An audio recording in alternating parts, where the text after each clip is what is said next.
नमस्कार दोस्तों, कैसे हैं आप लोग? उम्मीद करता हूं अच्छे होंगे, अच्छे ही रहना। तो आज की कहानी इस तरह से है।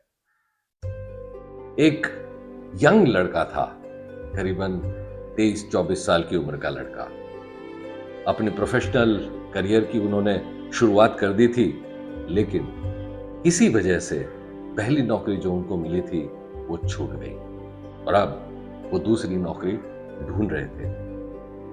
काफी इधर-उधर भटके, कई लोगों से मिले, कई जगह इंटरव्यूज दिए, कई जगह पर अपने रेज्यूमे बायोडाटा सबमिट किया, लेकिन कहीं से कोई पॉजिटिव रिस्पॉन्स नहीं मिल रहा था।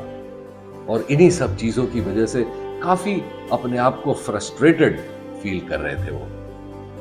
और एक बार ऐसे ही बैठे थे, फ्रस्ट्रेट होकर के, मायूस होकर के, और वहां पर उन्हें उनका अपना एक दोस्त मिल गया। जैसे वो दोस्त आया, उसने देखा कि चेहरा लटका हुआ है, तो उसने इससे पूछा, जिसका नाम मयूर था, क्या हुआ? क्यों इस तरह से चेहरा उदास करके लटका कर बैठा है? मयूर ने कहा, क्या बताऊं, पहली नौकरी छूट गई। अब मैं कोशिश कर रहा हूं कि कहीं दूसरी नौकरी मिल जाए, लेकिन कहीं से कोई पॉजिटिव रिस्पॉन्स नहीं मिल रहा। घर से भी बहुत प्रेशर आ रहा है कि जवान हो, कुछ काम करो। मैं घर पर बैठा हूं, पता नहीं, समझ में नहीं आ रहा मैं क्या करूं। इतना सुनते ही उसका जो दोस्त था, उसने कहा कि मेरी बात मानोगे? मयूर ने कहा, बिल्कुल मानूंगा, बताओ क्या कोई रेफरेंस वगैरह दे सकते हो? उसने कहा, नहीं, रेफरेंस वगैरह तो नहीं दे सकता, लेकिन मैं तुझे मेरे गुरुजी से मिला सकता हूं। गुरुजी? गुरुजी नौकरी दिलाएंगे मुझे? ने कहा, नहीं, गुरुजी नौकरी नहीं दिलाएंगे, लेकिन गुरुजी बताएंगे जरूर कि कब मिलेगी, कैसी मिलेगी, ये सारी बातें वो बता सकते हैं। तो अगर तुम चाहो तो तुम उनके पास जा सकते हो, उनसे अपने भविष्य के बारे में पूछ सकते हो। मयूर ने कहा, बिल्कुल जाऊंगा, ठीक है।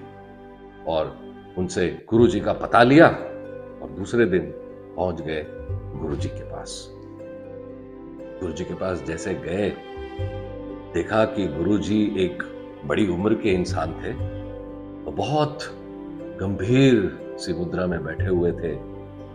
और मयूर ने जाकर के गुरुजी से कहा, मेरी आपसे कल बात हुई थी, आपने मुझे आज सुबह बुलाया था, मैं आया हूं, मुझे अपने भविष्य के बारे में जानना है।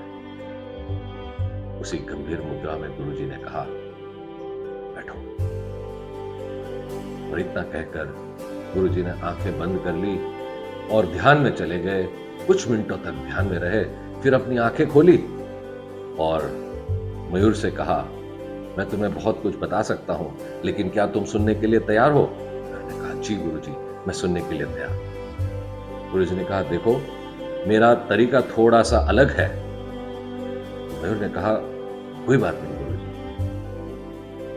इसके बाद गुरुजी ने जमीन पर दो सर्कल बनाए।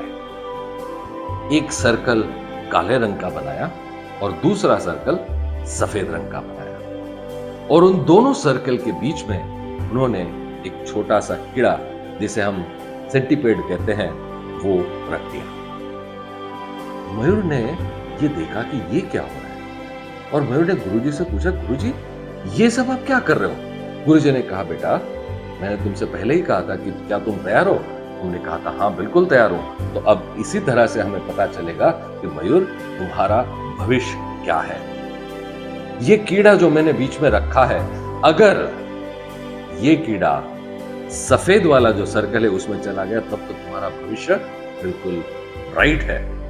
लेकिन कहीं अगर ये कीड़ा ये काले सर्कल में चला गया, तो समझ लेना तुम्हारा भविष्य अंधकार में, डार्क। अब मयूर को भी बड़ी क्यूरियोसिटी हो रही थी, उत्सुकता भी हो रही थी, डर भी लग रहा था, पता नहीं इसमें से क्या निकलेगा, पता नहीं मेरा क्या होगा। लेकिन अब उसके पास और कोई चारा नहीं था, तो उन्होंने गुरुजी से कहा, गुरुजी शुरू कीजिए। गुरुजी ने कीड़ा दो सर्कल के बीचों बीच रख दिया। अब ये कुछ देर तो कीड़ा बिल्कुल हिला ही नहीं, और मयूर सोचने लगा, क्या बात है, मेरा कोई भविष्य ही नहीं है क्या? बस यही सोच रहा था। इतने में कीड़े ने चलने की शुरुआत कर दी और जो सफेद सर्कल था उसकी तरफ धीरे धीरे वो कीड़ा चलने लगा और मयूर के मन में खुशी बढ़ रही थी कि चलो ये कीड़ा सफेद सर्कल की तरफ आ रहा है, मेरा भविष्य उज्जवल होगा। और धीरे धीरे धीरे चलता हुआ कीड़ा बिल्कुल उस सफेद सर्कल के पास पहुंचता और जैसे ही वहां पहुंचा कीड़े ने यू टर्न मार दिया और यू टर्न मार के अब वो काले सर्कल की दिशा में चलने लगा। जैसे जैसे कीड़ा उस काले सर्कल की तरफ बढ़ रहा था, मयूर का मन बैठा जा रहा था, दिल बैठा जा रहा था, धड़कनें तेज होने लगी थी। अरे बाप रे, अब क्या होगा मेरा? और कीड़ा चलते चलते चलते चलते बिल्कुल उस काले सर्कल के पास आ गया और जैसे ही वो कीड़ा उस काले सर्कल में घुसने ही वाला था कि मयूर उठा और उठकर उसने तुरंत उस कीड़े को उठा लिया और उठा करके उसे सफेद सर्कल में रख दिया। जैसे ही मयूर ने ये किया, गुरुजी तिलमिला उठे, गुरुजी उठ गए। उन्होंने कहा, ये क्या किया बेवकूफ, इस तरह से कोई कीड़ा उठा करके रखता है, मेरी विद्या को तुमने बर्बाद कर दिया। मयूर ने कहा, गुरुजी आपकी इज्जत करता हूं, लेकिन एक बात बिल्कुल साफ है, मेरा भविष्य ये कीड़ा डिसाइड नहीं करता, मेरा भविष्य खुद डिसाइड करता। तो आज की ये छोटी सी कहानी की बड़ी सीख क्या है दोस्तों? सीख यही है कि हमारा भविष्य हमारे हाथ में है। हम मेहनत करते रहें, श्रद्धा रखें अपने आप पे, श्रद्धा रखें ऊपर वाले पे, सबूरी रखें, पेशेंस रखें और परसिवरेंस के साथ काम करते जाएं और अपना भविष्य किसी कीड़े के हाथ में ना रहने दें। तो दोस्तों, बस यही कहना चाहूंगा, our future is our hands. नमस्कार।